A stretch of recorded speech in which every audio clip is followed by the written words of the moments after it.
So, have you ever said to yourself, you see a nice layered image inside Cricut Design Space through the images here, and you say to yourself, you know what, that would make a great print then cut image.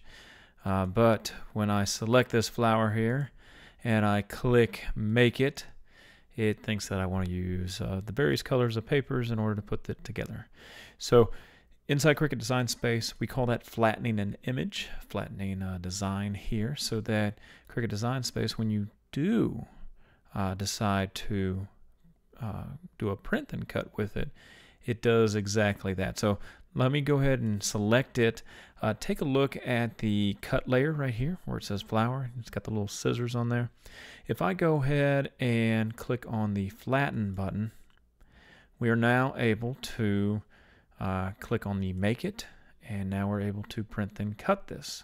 Okay, now let's go ahead and say we wanted to change the color of the petals to something else. Well, we can go ahead and do that as well. Let me go ahead and, oh wait, I can't do that because it is flattened. It thinks that it is a flat image. It's no longer a layered image.